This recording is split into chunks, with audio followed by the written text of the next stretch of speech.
Stock ಮಾರ್ಕೆಟ್ದಾಗ ಒಬ್ಬ investor starting ಯಾವ stock ಅನ್ನ ಬಾಯ್ ಮಾಡ್ಬೇಕ, ಯಾವ ತರ ಪೋರ್ಟ್ಫೋಲಿಯೋ ಅನ್ನ ನಿರ್ಮಾಣ ಮಾಡ್ಬೇಕಂತ ಅವಂಗ ಗುರ್ತನೇ ಇರಂಗಿಲ್ಲ. ಅದ ಕಾರಣ ಅವ starting first demat account open ಮಾಡೋಣ, ಸ್ಟಾಕ್ ಮಾರ್ಕೆಟ್ ರಿಲೇಟೆಡ್ ಎಲ್ಲರ ಟಿಪ್ ಸಿಗ್ತಾವೇನ, ಟೆಲಿಗ್ರಾಮ್ನಾಗ ಟಿಪ್ ಸಿಗ್ತಾವೇನ, ಅಥವಾ ನ್ಯೂಸ್ ಚಾನೆಲ್ನಾಗ ಯಾವ ಸ್ಟಾಕ್ ಗಳ ಹೇಳ್ತಾರೇನಂತ ನೋಡ್ಕೊಂಡ್ಕೊಂಡಿರ್ತಾನ. ಮತ್ ಅಂತ ಸ್ಟಾಕ್ ಗಳನ್ನ ಬಾಯ್ ಮಾಡ್ತಾನ. ಬಟ್ ಫ್ಯೂಚರ್ನಾಗ ಅವು ಸ್ಟಾಕ್ಗಳ ರಿಟರ್ನ್ ಕೊಡೋದು ಬಿಡ್ರಿ, ಇದ್ದಿದ್ದು ಹಣವನ್ನ ಮುನಿಸಿ ಹೋಗ್ಬಿಡ್ತಾವ. ಅದ ಕಾರಣ ಇವತ್ತಿನ ಈ ವಿಡಿಯೋನಾಗ ನಾವು ಯಾವ ತರ ಒಂದು ಪೋರ್ಟ್ಫೋಲಿಯೋನ ಮಾಡ್ಬೇಕ, ಮತ್ತು ಪೋರ್ಟ್ಫೋಲಿಯೋದಾಗ ಯಾವ ತರ ಒಳ್ಳೆ ಸ್ಟಾಕ್ಗಳನ್ನ ಆಯ್ಕೆ ಮಾಡ್ಬೇಕಂತ ಕೆಲವೊಂದು ಸ್ಟೆಪ್ಗಳ ಮೂಲಕ ನಾವು ತಿಳ್ಕೊಳ್ಳೋಣ. ಅದ ಕಾರಣ ಇವತ್ತಿನ ಈ ವಿಡಿಯೋ ಭಾಳ ಇಂಪಾರ್ಟೆಂಟ್ ಆಗ್ತೈತಿ. ವಿಡಿಯೋನ ಸ್ಕಿಪ್ ಮಾಡಲ್ದ ಫುಲ್ ವಿಡಿಯೋನ ನೋಡ್ರಿ. ಮತ್ತು ವಿಡಿಯೋಗೆ ಲೈಕ್ ಮಾಡಿರ್ಕಲೇ ಇದ್ರೆ ಲೈಕ್ ಮಾಡ್ರಿ, ಕಮೆಂಟ್ನಾಗ ಥ್ಯಾಂಕ್ ಯು ಅಂತ ಕಮೆಂಟ್ ಮಾಡ್ರಿ. ಬರೀ ವಿಡಿಯೋನ ಸ್ಟಾರ್ಟ್ ಮಾಡೋಣ.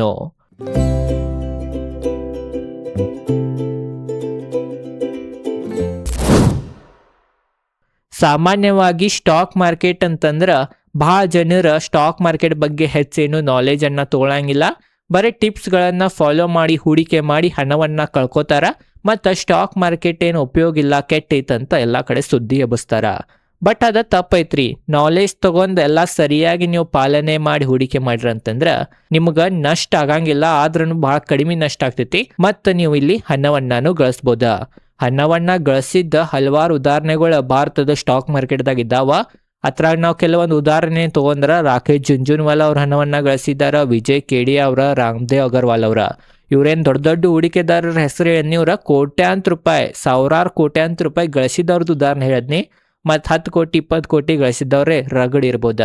ಬಟ್ ಅದ ತರ ರೊಕ್ಕ ಕಳ್ಕೊಂಡವ್ರು ರಗಡಿದಾರ.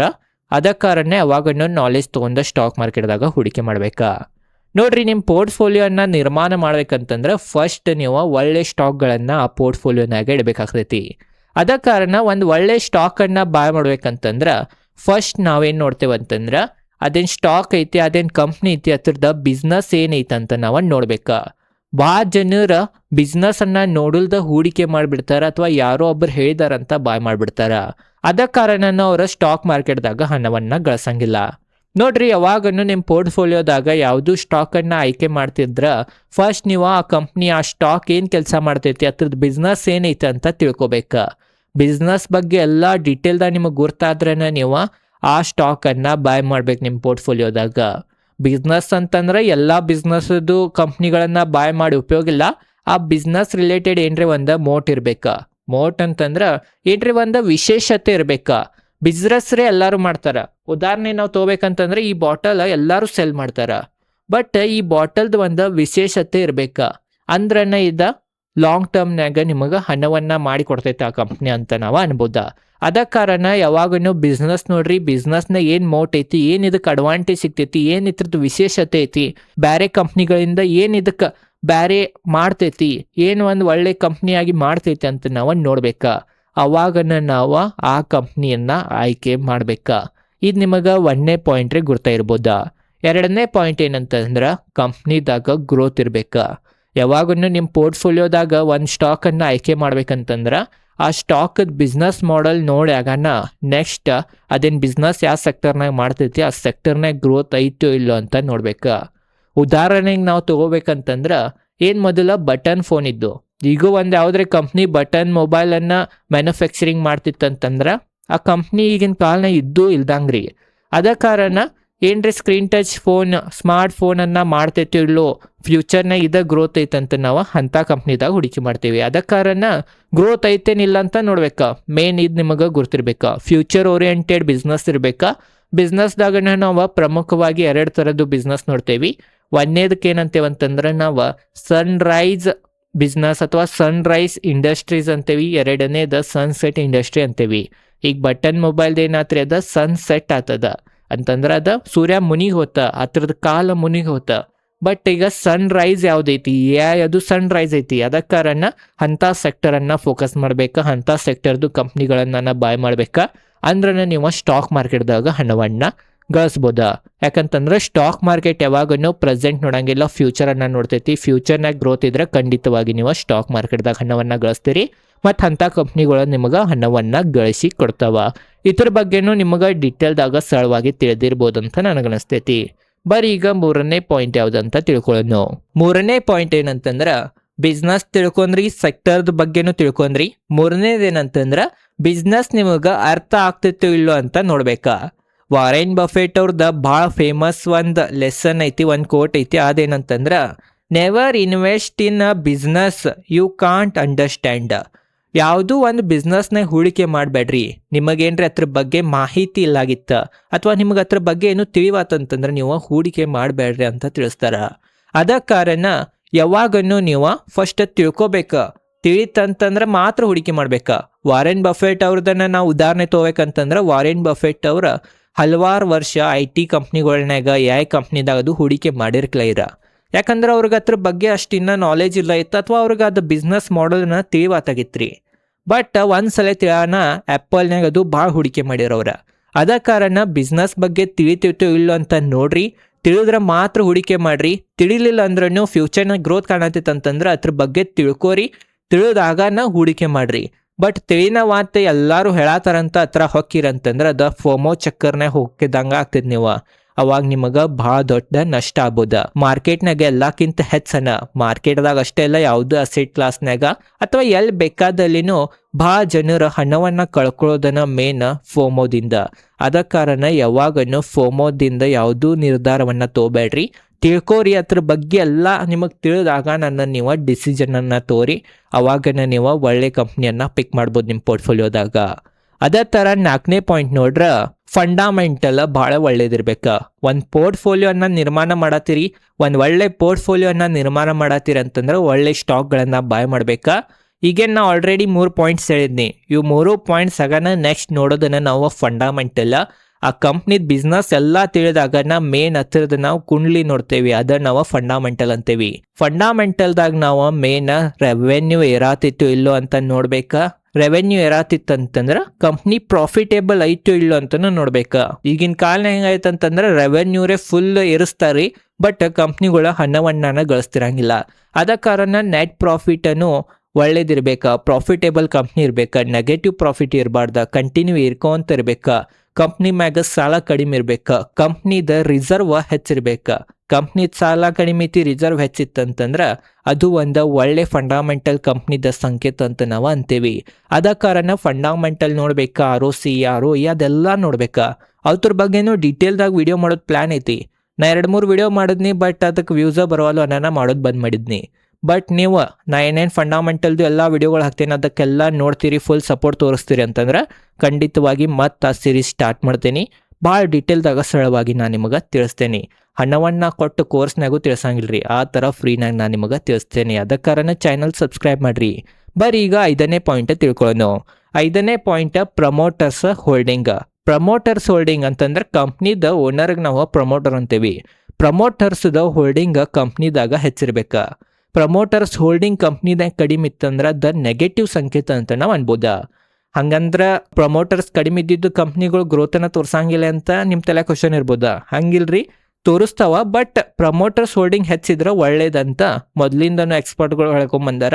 ಈಗನೂ ನಾವು ಅದನ್ನ ಪಾಲಿಸತ್ತೇವಿ. ಯಾಕೆ ಪ್ರಮೋಟರ್ಸ್ ಹೋಲ್ಡಿಂಗ್ ಹೆಚ್ಚಿರ್ಬೇಕಾ, ಅದರಿಂದ ಏನು ಮೇನ್ ಲಾಜಿಕ್ ಐತಿ ಅಂತ ಅದ್ರ ಬಗ್ಗೆ ಈಗ ತಿಳ್ಕೊಳ್ಳೋಣ. ನೋಡ್ರಿ, ಒಂದು ಕಂಪ್ನಿದ ಪ್ರಮೋಟರ್ಸ್ ಅಥವಾ ಓನರನ್ನ ಆ ಕಂಪ್ನಿದಾಗ ಹೆಚ್ಚು ಸ್ಟೇಕನ್ನು ಹೋಲ್ಡ್ ಮಾಡಿದಂತಂದ್ರೆ ಮೇನ್ ಅವನು ಹಣನ ಹೆಚ್ಚು ಹತ್ತಿರ್ತಾವ. ಹಣನ ಅವ ಭಾಳ ಇಮಾನ್ದಾರಿಲೇ ಕೆಲಸ ಮಾಡ್ತಾನೆ, ಏನೂ ಮೋಸವನ್ನ ಮಾಡಂಗಿಲ್ಲ. ಮತ್ತು ಕಂಪ್ನಿದ ಗ್ರೋತ್ ಯಾವ ಥರ ಮಾಡೋದಂತ ಅವ ಯೋಚನೆ ಮಾಡ್ತಾನೆ. ಅದ್ರಾಗನು ಮೇನ್ ಏನಂತಂದ್ರೆ ಕಂಪ್ನಿದಾಗ ಗ್ರೋತ್ ಹೆಚ್ಚಿತ್ತಂತ ಪ್ರಮೋಟರ್ ಗುರ್ತಿದ್ರೆ ಅವಂದ ಸ್ಟೇಕ್ ಆಲ್ರೆಡಿ ಹೆಚ್ಚನೇ ಇರ್ತೈತ್ರಿ. ಏನ್ರಿ ಅವಂಗ ಗ್ರೋತ್ ಹೆಚ್ಚು ಅನಿಸ್ವಾತಂತಂದ್ರೆ ಅವ ಸ್ಲೋಲಿ ಮಾರ್ಕೊಂಡ ಹೋಗ್ಬಿಡ್ತಾನೆ. ಆಲ್ರೆಡಿ ನಾನು ಭಾಳ ವಿಡಿಯೋನಾಗ ಹೇಳೀನಿ, ಪ್ರಮೋಟರ್ಸನ್ನು ಅವನು ಕಂಪ್ನಿಗಳು ಮಾರ್ಕೊಂಡು ಹೋಗತ್ತಾನಂತಂದ್ರೆ ನಾವು ಇನ್ವೆಸ್ಟರ್ ಇದ್ದೇನು ಉಪಯೋಗ ಇಲ್ಲ. ಅದ ಕಾರಣನು ಪ್ರಮೋಟರ್ಸ್ ಹೋಲ್ಡಿಂಗ್ ನಾವು ಸಾಮಾನ್ಯವಾಗಿ 50%ಗಿಂತ ಹೆಚ್ಚಿರ್ಬೇಕಂತೀವಿ. ಆದ್ರೂ ಹೆಚ್ಚು ಪ್ರಮೋಟರ್ಸ್ ಇದ್ದಾರೆ, FIDIs ಅನ್ನು ಹೆಚ್ಚಿದಾರೆ ಅಂದ್ರೆ ಒಳ್ಳೇದನ್ನ ಅಂತೀವಿ ನಾವು. ಪಬ್ಲಿಕ್ ಕಡಿಮೆ ಇರ್ಬೇಕಾ ಯಾವುದು ಕಂಪ್ನಿದಾಗ. ಅದ ಕಾರಣ ಪ್ರಮೋಟರ್ಸ್ ಹೆಚ್ಚಿರೋ ಕಂಪ್ನಿಗಳನ್ನ ನಾವು ಒಳ್ಳೆ ಕಂಪ್ನಿಗಳಂತ ನಾವು ಅನ್ಬೋದ. ಮತ್ತು 6ನೇ ಪಾಯಿಂಟ್ ಪ್ರಮೋಟರ್ಸ್ ಪ್ಲೆಜ್ಜಿಂಗ್. ಒಂದೊಂದು ಕಂಪ್ನಿದಾಗ ಭಾಳ ಇನ್ವೆಸ್ಟರ್ಸ್ ಮೋಸ ಹೋಗ್ತಾರೆ. ಇದು ಏನು ಹೇಳಿದ್ನಿ, ಇದು 6ನೇ ಪಾಯಿಂಟ್. ಅದ್ರಾಗ ಒಂದೊಂದು ಕಂಪ್ನಿಗಳದ ಪ್ರಮೋಟರ್ಸ್ ಹೋಲ್ಡಿಂಗ್ ಹೆಚ್ಚು ತೋರಿಸ್ತಿರ್ತೈತಿ, ಬಟ್ ಪ್ರಮೋಟರ್ಸ್ ಏನು ಹೋಲ್ಡಿಂಗ್ ಐತಿ ಅದ್ರಾಗ ಎಲ್ಲಕ್ಕಿಂತ ಹೆಚ್ಚು ಮೆಜಾರಿಟಿ ಪ್ಲೆಜ್ ಇರ್ತೈತಿ. ಪ್ಲೆಜ್ ಅಂತಂದ್ರೆ ಒತ್ತಿಟ್ಟಿರ್ತಾರ, ಶೇರ್ಗಳನ್ನು ಬ್ಯಾಂಕ್ ಕಡೆ ಒತ್ತೆ ಇಟ್ಟ ಹಣವನ್ನು ಪಡೆದಿರ್ತಾರ. ಅದ ಕಾರಣ ಇದು ಒಂದು ರೆಡ್ ಫ್ಲಾಗ್ ಅಂತ ನಾವು ಅನ್ಬೋದಾ. ಯಾಕಂತಂದ್ರೆ ಪ್ರಮೋಟರ್ಸ್ ಹೋಲ್ಡಿಂಗ್ ಹೆಚ್ಚಿದ್ದನ್ನು ಅವ ಒತ್ತೆ ಇಟ್ಟಿರಂತಂದ್ರೆ ಏನೂ ಉಪಯೋಗ ಇಲ್ಲ. ಆದ ಕಾರಣ ಅಂಥದ್ರಿಂದನೂ ದೂರ ಇರಬೇಕಾ. ಇತಿಹಾಸ ತೆಗೆದು ನೋಡ್ರೆ ಇದಕ್ಕೆ ಕೆಟ್ಟನ ಅಂತ ನಾವು ಅನ್ಬೋದ. ಅದ ಕಾರಣ ಪ್ರಮೋಟರ್ಸ್ ಪ್ಲೇಜಿಂಗ್ ಎಷ್ಟು ಕಡಿಮೆ ಇರ್ತೈತಿ ಅಷ್ಟು ಒಳ್ಳೇದು, ಅಥವಾ ಇರಲಿಲ್ಲ ಅಂದ್ರೆ ಭಾಳ ಒಳ್ಳೇದ. ಇದು ನಿಮಗೆ ಗುರ್ತಿರ್ಬೇಕಾ. ಮತ್ತು ಏಳನೇದೇನಂತಂದ್ರೆ ಡೈವರ್ಸಿಫಿಕೇಶನ್. ಒಂದು ಯಾವುದು ಪೋರ್ಟ್ಫೋಲಿಯೋನ ನಾವು ಬಿಲ್ಡ್ ಮಾಡತ್ತೇವಂತಂದ್ರೆ ಅದ್ರಾಗ ಡೈವರ್ಸಿಫೈ ಇರಕನ ಬೇಕಾ. ಯಾಕಂತಂದ್ರೆ ಡೈವರ್ಸಿಫೈಲೇ ರಿಸ್ಕನ್ನು ನಾವು ಕಡಿಮೆ ಮಾಡ್ಬೋದ. ಬಟ್ ಮಾರ್ಕೆಟ್ ರಿಸ್ಕನ್ನು ಕಡಿಮೆ ಮಾಡೋಕೆ ಸಾಧ್ಯ ಇಲ್ಲ. ಮಾರ್ಕೆಟ್ ರಿಸ್ಕ್ ಅಂದ್ರೆ ಏನಂತ ಎಲ್ಲ ತಿಳ್ಕೊಳ್ಳೋಣ. ಈಗ ಮಾರ್ಕೆಟ್ ರಿಸ್ಕ್ ಅಂತಂದ್ರೆ ಈಗ ಯುದ್ಧಾಗನ ಮಾರ್ಕೆಟ್ ಎಲ್ಲ ಕ್ರ್ಯಾಶ್ ಅದು ಅಂತಂದ್ರೆ ಡೈವರ್ಸಿಫೈ ಎಷ್ಟು ಮಾಡಿದ್ರೂ ನಿಮಗೆ ನಷ್ಟ ಆಗೋದನ್ನ. ಅದ ಕಾರಣ ಮಾರ್ಕೆಟ್ದ ರಿಸ್ಕನ್ನು ನಾವು ಕಡಿಮೆ ಮಾಡೋಕೆ ಬರಂಗಿಲ್ಲ. ಮಾರ್ಕೆಟದ ರಿಸ್ಕ್ ಇದ್ದೇ ಇರ್ತೈತಿ, ಬಟ್ ಸೆಕ್ಟರಲ್ ರಿಸ್ಕ್ ಇವೆಲ್ಲ ನಾವು ಕಡಿಮೆ ಮಾಡ್ಬೋದ. ಈ ಉದಾಹರಣೆಗೆ ನಾವು ತಿಳ್ಕೊಬೇಕಂದ್ರೆ ಎಲ್ಲ ಸೆಕ್ಟರ್ನಾಗ ಸ್ವಲ್ಪ ಹಣ ಇರ್ಬೇಕು ಅಂತಂದ್ರೆ ಯಾವುದು ಸೆಕ್ಟರ್ ಒಂದು ನೆಗೆಟಿವ್ ಸುದ್ದಿ ಬಂತಂದ್ರೆ ಎಲ್ಲ ಹಣ ಮುನ್ಗಂಗಿಲ್ಲ. ಸ್ವಲ್ಪ ಹಣ ಎಲ್ಲ ಇತ್ತಂದ್ರೆ ನಿಮ್ಮದ ಪೋರ್ಟ್ಫೋಲಿಯೋ ಹೆಚ್ಚಾಗಿರ್ತೈತೆ ಅಂತ ನಾವು ಅನ್ಬೋದ. ಅದ ಕಾರಣ ಡೈವರ್ಸಿಫೈ ಇರ್ಬೇಕು. ಸ್ಮಾಲ್ ಕ್ಯಾಪ್ನ ಇರ್ಬೇಕು, ಲಾರ್ಜ್ ಕ್ಯಾಪ್ನ ಇರ್ಬೇಕು, ಮಿಡ್ ಕ್ಯಾಪ್ನಾಗ ಇರ್ಬೇಕು, ಹಲವಾರು ಅಸೆಟ್ ಕ್ಲಾಸ್ನೇ ಡೈವರ್ಸಿಫೈ ಇರ್ಬೇಕು, ಮತ್ತು ಈ ಥರ ಸೆಕ್ಟರಲ್ಲೇನು ಡೈವರ್ಸಿಫೈ ಇರ್ಬೇಕು. ಡೈವರ್ಸಿಫೈದಿಂದ ರಿಸ್ಕ್ ಕಡಿಮೆ ಆಗ್ತೈತಿ, ಬಟ್ ಮಾರ್ಕೆಟ್ ರಿಸ್ಕ್ ಕಡಿಮೆ ಆಗಂಗಿಲ್ಲ. ಇದು ನಿಮಗೆ ಗುರ್ತಿರ್ಬೇಕು. ಮತ್ತು 8ನೇ ಪಾಯಿಂಟ್ ಏನಂತಂದ್ರೆ ಪ್ರಾಫಿಟ್ ಮಾರ್ಜಿನ್ ಒಳ್ಳೇದಿರ್ಬೇಕು. ಕಂಪ್ನಿದ ರೆವೆನ್ಯೂ ಏರಾತೈತಿ, ಕಂಪ್ನಿದ ಸೆಕ್ಟರ್ನಾಗ ಗ್ರೋತನು ಐತಿ, ಬಟ್ ಕಂಪ್ನಿ ಪ್ರಾಫಿಟನ್ನು ಹೆಚ್ಚು ಜನ್ರೇಟ್ ಮಾಡವತ್ತ. ಕಂಪ್ನಿದ ಪ್ರಾಫಿಟ್ ಮಾರ್ಜಿನನ್ನು ಭಾಳ ಕಡಿಮೆ ಇತ್ತಂದ್ರೆ ಅದು ಒಂದು ನೆಗೆಟಿವ್ ಪಾಯಿಂಟ್. ಈ ಥರದನ್ನು ಒಂದು ಉದಾಹರಣೆ ನಾನು ನಿಮಗೆ ತಿಳಿಸ್ತೀನಿ. ಕಂಪ್ನಿ 100 ಕೋಟಿದ ಅಥವಾ 100 ರೂಪಾಯಿದು ಇಡೋನು, ಕೋಟಿದ ಫಿಗರ್ ಇಡೋದು ಬೇಡ, ಸ್ವಲ್ಪ ತಿಳ್ಕೊಳಕ್ಕೆ ಜನರಿಗೆ ಸ್ವಲ್ಪ ತೊಂದರೆ ಆಗ್ತೈತಿ. ಬರೀ ಈಗ 100 ರೂಪಾಯಿಲೇ ನಾವು ತಿಳ್ಕೊಳ್ಳೋದು ಉದಾಹರಣೆ. ಒಂದು ಕಂಪ್ನಿ ಪ್ರತಿ ವರ್ಷ 100 ರೂಪಾಯಿ ಗಳಿಸತೈತೆ ಅಂತ ತಿಳ್ಕೊರಿ. ಆ 100 ರೂಪಾಯಿದಾಗ ಎಲ್ಲ ತೆಗೆದು, ಎಲ್ಲ ಖರ್ಚು ಎಲ್ಲ ಎಕ್ಸ್ಪೆನ್ಸಸ್ ಎಲ್ಲ ತೆಗೆದು ಕಂಪ್ನಿ ಕಡೆ 3 ರೂಪಾಯಿ ಉಳಿಯತ್ತವಂತಂದ್ರೆ ಈ 3 ರೂಪಾಯಿ ಪ್ರಾಫಿಟ್ ಮಾರ್ಜಿನ್ 3 ರೂಪಾಯಿದಂತ ನಾವು ತಿಳ್ಕೊಳ್ಳೋನು. ಈಗ ನೋಡ್ರಿ, ಇಷ್ಟೆಲ್ಲ ಕೆಲಸ ಮಾಡಿ ವರ್ಷಕ್ಕೆ ಬರೀ 3 ರೂಪಾಯಿ ಗಳಿಸತೈತೆ ಅಂತಂದ್ರೆ 3% ಇದಾತ್ರಿ ಪ್ರಾಫಿಟ್ ಮಾರ್ಜಿನ್. 3% ಗಳಿಸಿ ಏನು ಉಪಯೋಗ ಆತ್ರಿ? ಇದು ಕಂಪ್ನಿ ಇಷ್ಟೆಲ್ಲ ದುಡ್ದು ಅದಕ್ಕಿಂತ 100 ರೂಪಾಯಿ ಎಫ್ ಡಿನಾಗ ಇದ್ರೆ 6 ರೂಪಾಯಿ ಗಳಿಸ್ತಿತ್ತು. ಅದ ಕಾರಣ ಈ ಥರ ಯೋಚನೆ ಮಾಡ್ಬೇಕಾ. ಇಷ್ಟೆಲ್ಲ ಕಂಪ್ನಿ ಕೆಲಸ ಮಾಡಿ ಪ್ರಾಫಿಟ್ ಮಾರ್ಜಿನನ್ನು ಇರುವತ್ತ ಅಥವಾ ಪ್ರಾಫಿಟ್ ಮಾರ್ಜಿನ್ ಇರ್ಕೊಂತನ ಹೋವತ್ತಂದ್ರೆ ಅದಕ್ಕೂ ನೆಗೆಟಿವ್ ಪಾಯಿಂಟ್. ಈ ಒಂದು ಉದಾಹರಣೆಯಲ್ಲಿ ನಿಮಗೆ ಗುರ್ತಾ ಇರ್ಬೋದು ಅಂತ ನನಗನ್ನಿಸ್ತೈತಿ. ಅದ ಕಾರಣ ಈ ಥರ ಯಾರು ನಿಮಗೆ ತಿಳ್ಸಂಗಿಲ್ಲ. ಅದ ಕಾರಣ ಚಾನಲ್ ಸಬ್ಸ್ಕ್ರೈಬ್ ಮಾಡ್ರಿ. ಮತ್ತು 9ನೇ ಪಾಯಿಂಟ್ ಏನಂತಂದ್ರೆ ಸ್ಮಾಲ್ ಕ್ಯಾಪ್ನ ಹಾಕಬೇಕು, ಮಿಡ್ ಕ್ಯಾಪ್ನ ಹಾಕಬೇಕು, ಲಾರ್ಜ್ ಕ್ಯಾಪ್ನ ಹಾಕಬೇಕಂತ ಭಾಳ ಜನರ ತಲೆಯಾಗ ಕ್ವಶನ್ ಇರ್ತೈತಿ. ಇತರದನ್ನು ಆನ್ಸರ್ ಮಾಡ್ತೇನೆ, ತಿಳ್ಕೊರಿ. ಮೇನ್ ನಾವು ಇತಿಹಾಸ ತೆಗೆದು ನೋಡ್ರೆ ಎಕ್ಸ್ಪರ್ಟ್ಗಳ ಪ್ರಕಾರ ಯಾರ್ದು ಏಜ್ ಕಡಿಮೆ ಇರ್ತೈತಿ ಅವರು ಸ್ಮಾಲ್ ಕ್ಯಾಪ್ನಾಗ ಹೆಚ್ಚಾಕಬೇಕು, ಯಾರ್ದು ಏಜ್ ಹೆಚ್ಚು ಇರ್ತೈತಿ ಅವರ ಲಾರ್ಜ್ ಕ್ಯಾಪ್ನ ಹೆಚ್ಚು ಇಡ್ಬೇಕಂತ ಅಂತಾರ. ಬಟ್ ಮೇನ್ ಏನಂತಂದ್ರೆ ಲಾರ್ಜ್ ಕ್ಯಾಪ್ನ ಹಾಕ್ರಿ, ಮಿಡ್ ಕ್ಯಾಪ್ನ ಹಾಕ್ರಿ ಅಥವಾ ಸ್ಮಾಲ್ ಕ್ಯಾಪ್ನ ಹಾಕ್ರಿ, ತೊಗೊಂಡಿದ್ದ ಕಂಪ್ನಿದಾಗ ಗ್ರೋತ್ ಇರ್ಬೇಕಾ ಅಂದ್ರೆ ಆ ಕಂಪ್ನಿ ನಿಮಗೆ ಒಳ್ಳೆ ರಿಟರ್ನನ್ನು ಗಳಿಸ್ಕೊಡ್ತೈತಿ. ಲಾರ್ಜ್ ಕ್ಯಾಪ್ನೇ ಹಾಕಿ 10 ವರ್ಷ ಕುಂಟಿರ್ತೇನೆ, ಬಟ್ ಅಲ್ಲಿ ಗ್ರೋತನೇ ಇಲ್ಲ ಅಂದ್ರೆ ಉಪಯೋಗ ಇಲ್ಲ. ಸ್ಮಾಲ್ ಕ್ಯಾಪ್ನೇ ಹಾಕ್ತೇನೆ, 10 ವರ್ಷ ತನಕ ಹೋಲ್ಡ್ ಮಾಡ್ತೇನೆ, ಬಟ್ ಅದ್ರಾಗೂ ಗ್ರೋತ್ ಇಲ್ಲ ಅಂತಂದ್ರೆ ಅದ್ರಾಗೂ ಹಣ ಆಗಂಗಿಲ್ಲ. ಅದ ಕಾರಣ ಸ್ಮಾಲ್ ಕ್ಯಾಪ್ನ ಹಾಕ್ರಿ, ಮಿಡ್ ಕ್ಯಾಪ್ನ ಹಾಕ್ರಿ, ಎಲ್ಲತ್ರನ್ನ ಹಾಕ್ರಿ, ಬಟ್ ಗ್ರೋತ್ ಇದ್ದಲ್ಲಿ ಹಾಕ್ರಿ. ಮತ್ತು ಆಲ್ರೆಡಿ ಏನಿ ಡೈವರ್ಸಿಫೈ ಇಡ್ಬೇಕಾ ಅಂದ್ರೆ ನಿಮ್ದು ಸ್ವಲ್ಪ ಪೋರ್ಟ್ಫೋಲಿಯೋನೇ ಹೆಜ್ಜೆ ಆಗ್ತೈತಿ. ಇದು ನಿಮಗೆ ಬಿಟ್ಟಿದ್ದ. ನೀವು ಅಗ್ರೆಸಿವ್ ಇನ್ವೆಸ್ಟರ್ ಇದ್ರಿ ಅಂತಂದ್ರೆ ಅಗ್ರೆಸಿವ್ ರೀತಿಯಿಂದ ನೀವು ಇನ್ವೆಸ್ಟ್ ಮಾಡಬೇಕಾ. ಮತ್ತು ನೀವು ಸ್ವಲ್ಪ ರಿಸ್ಕ್ ಕಡಿಮೆ ಇರಲಿ ಬಟ್ ಒಳ್ಳೆ ರಿಟರ್ನ್ ಸಿಗಲಿ ಆ ಥರ ನೀವು ನಿಮ್ದೇನು ಲೆಕ್ಕ ಇರ್ತೈತಿ ಆ ಪ್ರಕಾರ ನೀವು ಮಾಡ್ಬೇಕು. ಅದು ನಾವು ಹೇಳಕ್ಕೆ ಬರಂಗಿಲ್ಲ. ಮತ್ತೊಂದೇನಂತಂದ್ರೆ ನಾವು ಒಂದು ವಿಡಿಯೋ ಮಾಡಿದ್ನಿ small cap, large cap, mid cap ಬಗ್ಗೆ. ಅದ ಕಾರಣ ಅದ್ರದ್ದು ಲಿಂಕ್ ಡಿಸ್ಕ್ರಿಪ್ಷನ್ ಹಾಕೇನಿ. ಈ ವಿಡಿಯೋ ಮುಗ್ಯಾನ ಆ ವಿಡಿಯೋ ನೋಡ್ರಿ, ಆ ವಿಡಿಯೋ ನೋಡ್ರೂ ಭಾರಿ ಇತ್ತಪ್ಪ ವಿಡಿಯೋ ಅಂತ ಅನಿಸ್ತೈತಿ. ಅದ ಕಾರಣ ಆ ವಿಡಿಯೋ ನಾನು ಮಿಸ್ ಮಾಡ್ಕೋಬೇಡ್ರಿ. ಈ ವಿಡಿಯೋ ಮುಗ್ಯಾನ ಡಿಸ್ಕ್ರಿಪ್ಷನ್ನಾಗ ಐತಿ ಲಿಂಕ್. ಮತ್ತು 10ನೇ ಪಾಯಿಂಟ್ ಏನಂತಂದ್ರೆ ಕಂಟಿನ್ಯೂಯಸ್ಲಿ ಮಾನಿಟ್ರಿಂಗ್. ನಿಮ್ಮ ಪೋರ್ಟ್ಫೋಲಿಯೋ ಬಿಲ್ಡ್ ಆತಿ, ಒಳ್ಳೆ ಸ್ಟಾಕ್ಗಳು ನಾವು ಏನೇನು ಪಾಯಿಂಟ್ಸ್ ಹೇಳಿದ್ರು ಆ ಪ್ರಕಾರ ತೊಗೊಂಡ್ರಿ, ಮತ್ತು ಬೇರೆ ಬೇರೆ ಎಲ್ಲ ಒಳ್ಳೆ ಪಾಯಿಂಟ್ಸ್ಗಳನ್ನು ನೋಡಿ ಒಂದು ಸ್ಟಾಕನ್ನು ನಿಮ್ಮ ಪೋರ್ಟ್ಫೋಲಿಯೋನಾಗ ನೀವು ಆ್ಯಡ್ ಮಾಡ್ಕೊಂಡ್ರಿ ಅಂತಂದ್ರೆ ಅದಕ್ಕೆ ಬಿಟ್ಟು ಬಿಡೋದಿಲ್ಲ. ಅದನ್ನು ಮಾನಿಟರ್ ಮಾಡ್ಬೇಕಾ. ಕ್ವಾರ್ಟರ್ಲಿ ನೀವು ಟ್ರ್ಯಾಕ್ ಮಾಡ್ಬೇಕಾ. ಕಂಪ್ನಿದು ಯಾವ ಥರ ನಡೆದೈತಿ, ಏನು ನೋಡಿ ನಾ ಕಂಪ್ನಿಯನ್ನು ಬಾಯ್ ಮಾಡಿದ್ನಿ ಅದ ಹಾದಿಗೆ ಕಂಪ್ನಿ ನಡೆದೈತೋ ಇಡ್ಲೋ ಅಂತ ನೋಡ್ಬೇಕಾ. ಹಾದಿ ಸರಿ ಆತೈತೆ ಅಂತಂದ್ರೆ ಎದಕ್ಕೆ ಸರಿ ಆತೈತೆ ಅಂತ ನೋಡ್ಬೇಕಾ. ಸರಿದ್ರೂ ಏನೂ ಹೆಚ್ಚು ಸಮಸ್ಯೆ ಇಲ್ಲ ಅಂತಂದ್ರೆ ಅದನ್ನು ನೀವು ಹೆಚ್ಚು ತಲೆ ಕೆಡಿಸ್ಕೊಳ್ಳೋ ಅವಶ್ಯಕತೆ ಇಲ್ಲ. ಬಟ್ ಹಾದಿ ಏನು ಭಾಳ ಸರಿದು ಹೋಗಾತೈತೆ ಅಂತಂದ್ರೆ ಅವಾಗ ಸ್ವಲ್ಪ ವಿಚಾರ ಮಾಡಬೇಕಾಗ್ತೈತಿ. ಅವಾಗ ಮತ್ತೆ ಪೋರ್ಟ್ಫೋಲಿಯೋ ರೀಬ್ಯಾಲೆನ್ಸಿಂಗ್ ಮಾಡ್ಬೇಕಾಗ್ತೈತಿ. ಪೋರ್ಟ್ಫೋಲಿಯೋನ ರಿವ್ಯೂ ಮಾಡ್ಬೇಕು, ಮಾನಿಟರ್ ಮಾಡ್ಬೇಕು. ಅಂದ್ರೆ ನಮಗೆ ಲಾಂಗ್ ಟರ್ಮ್ನಾಗ ವೆಲ್ತ್ ಕ್ರಿಯೇಟ್ ಮಾಡಿ ಕೊಡ್ತೈತಿ ಸ್ಟಾಕ್ ಮಾರ್ಕೆಟ್. ತೊಗೊಂಡು 10 ವರ್ಷ ತಗೊಂಡಿರ್ತೇನೆ, ಕಂಪ್ನಿಯನ್ನ ಟ್ರ್ಯಾಕನ್ನು ಮಾಡಂಗಿಲ್ಲ ಅಂತಂದ್ರೆ ಉಪಯೋಗ ಇಲ್ಲ. ಅದು ನಸೀಬಿದ್ರೆ ನಿಮಗೆ ಹಂಗಾಗ್ಬೋದು ಹಣ. ಬಟ್ ಏನು ನಾವು ಅಂತೆ ಫುಲ್ ಕಲತೆಲ್ಲ ಮಾಡಿ ಅಂತಂದ್ರೆ ಈ ಥರ ಎಲ್ಲ ಟ್ರ್ಯಾಕ್ ಮಾಡ್ರನ ಅದಾಗೋದ್ರಿ. ಅದ ಕಾರಣ ಮಾನಿಟ್ರನ್ನು ಮಾಡ್ಕೊಂತ ಇರ್ಬೇಕು, ಅವಾಗನ ಮಾರ್ಕೆಟ್ನಾಗ ಹಣ ಆಗ್ತೈತಿ. ಓವರಾಲ್ ಇವ 10 ಪಾಯಿಂಟ್ಸ್ಗಳಿದ್ದು. ಈ ಪಾಯಿಂಟ್ಸ್ಗಳ ಬಗ್ಗೆ ನಿಮಗೆ ಡೀಟೇಲ್ದಾಗ ತಿಳಿದಿರ್ಬೋದು ಅಂತ ನನಗೆ ಅನಿಸ್ತೈತಿ. ಮತ್ತು ಭಾಳ ಪಾಯಿಂಟ್ಸ್ಗಳಿದ್ದಾವ್ರಿ. ಅದ ಕಾರಣ ನಿಮಗೆ ಯಾವ್ರೆ ಪಾಯಿಂಟ್ಸ್ಗಳು ಗೊತ್ತಿದ್ರೆ ಅವು ಕಮೆಂಟ್ ಸೆಕ್ಷನ್ನಾಗ ತಿಳಿಸ್ರಿ. ಅದನ್ನು ನಾನು ರಿಪ್ಲೈ ಮಾಡ್ತೇನೆ, ಅದಕ್ಕೂ ಲೈಕ್ ಮಾಡ್ತೇನೆ. ಮತ್ತು ಕಮೆಂಟ್ನಾಗ ಥ್ಯಾಂಕ್ ಯು ಅಂತ ಕಮೆಂಟ್ ಮಾಡಿರಿ. ಎಲ್ಲರೂ ಮಾಡಿರಿ, ಏನಾಗಿಲ್ಲ, ಎಲ್ಲ ಫ್ರೀನ ಐತಿ. ವಿಡಿಯೋಗೆ ಲೈಕ್ ಮಾಡಿರ್ಕಲ್ಲ ಇದ್ರೆ ಲೈಕ್ ಮಾಡಿರಿ. ಮತ್ತು ಇದೇ ಥರ ಸ್ಟಾಕ್ ಮಾರ್ಕೆಟ್ ರಿಲೇಟೆಡ್ ಕನ್ನಡದಾಗ ವಿಡಿಯೋ ನೋಡೋದಿದ್ರೆ ನನ್ನ ಚಾನಲ್ ಸಬ್ಸ್ಕ್ರೈಬ್ ಮಾಡಿರಿ. ಧನ್ಯವಾದಗಳು.